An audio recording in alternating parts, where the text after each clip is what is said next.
यह एक आप बीती घटना है जो मेरी दादी के साथ घटी थी। मेरी दादी ने जब ये किस्सा मुझे सुनाया था तब मेरे रोंगटे खड़े हो गए थे। ये घटना उनके साथ बचपन में घटी थी। तब की बात है जब वो 8 साल की थी। दादी के मायके वाले ज़मींदार थे।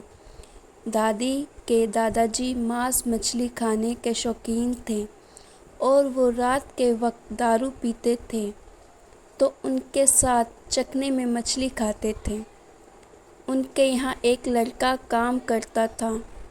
उस लड़के का नाम सुधाकर था। एक पूर्णमासी की रात को वो लड़का नदी से मछली पकड़ने गया था।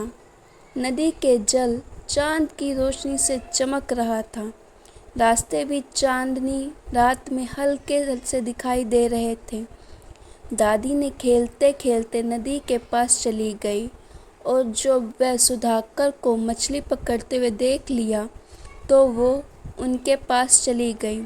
सुधाकर ने उन्हें देखकर घर वापस चले जाने को कहा, पर दादी जिद पर अड़ी रही कि वो वहीं बैठकर मछली को टोकरी में भरेगी। जब वो नहीं मानी तब सुधाकर ने ज़बरदस्ती एक हाथ में दादी को और दूसरे हाथ में मछली से भरी हुई टोकरी को पकड़ के चलने लगा। तभी दादी को दिल दहला देने वाला एक को भयानक दृश्य देखने को मिला। अभी भी ये बात बोलते वक्त मुझे डर लग रहा है। वहाँ पर बड़े बड़े बांस के पेड़ थे। वो बांस के पेड़ सब एकदम से अचानक एक साथ नीचे सो गए और धड़ाम से बारिश के बूंदों की तरह रेत बरसने लगा ऊपर से। फिर एक साया उनका पीछा करते हुए आ रहा था। थोड़ी दूर तक एक अजीब सी चीखने की आवाज़ सुनाई दे रही थी। सुधाकर कुछ बड़बड़ा रहा था, शायद हनुमान चालीसा बोल रहा था। उसने टोकरी से कुछ मछली वहाँ फेंक दिया।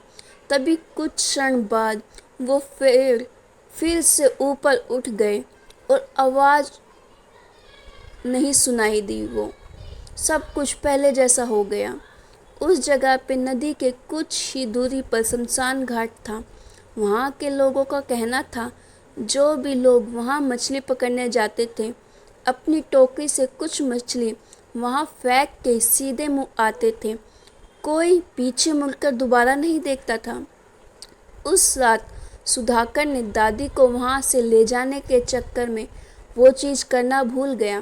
कहते हैं कि आत्माओं की मांसाहार आदि चीज़ों में आस रहती है। ये बात दादी के सामने आ गई।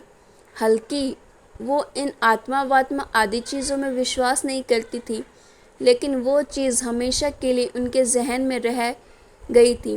वो समझ नहीं पा रही थी कि ये जो घटना सच था या कोई वहम। उस बात को 2 दिन तक उनके शरीर में बुखार रहा। वैद्य जी का कहना था कि वे उस वक्त चौंक गई होगी, उसकी वजह से उन्हें बुखार हो गया। उस दिन के बाद वो कभी वहाँ नहीं गई, पर वो दिन को वो कभी नहीं भूल सकती थी। वही प्रश्न उनके दिमाग में घूमता रहता था कि यह सच्ची घटना थी या उनके आँखों का कोई वहम।